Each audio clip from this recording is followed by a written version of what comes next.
الحمدللہ والصلاۃ والسلام علی رسول اللہ۔ گیا بہار سے ذیشان انور سوال کرتے ہیں، ایک آدمی نماز پڑھنے کے لیے آیا لیکن امام کے ساتھ اس کو صرف 3 رکعت ملی۔ اب وہ 1 رکعت کس اعتبار سے پڑھے گا؟ شاید وہ یہ پوچھنا چاہ رہے ہیں کہ یہ جو رکعت اس کی رہ گئی ہے یہ اس کی پہلی رکعت ہے یا آخری رکعت ہے، چوتھی رکعت ہے۔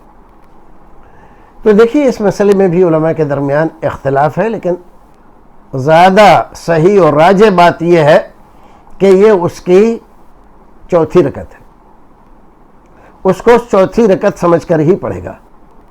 کیوں؟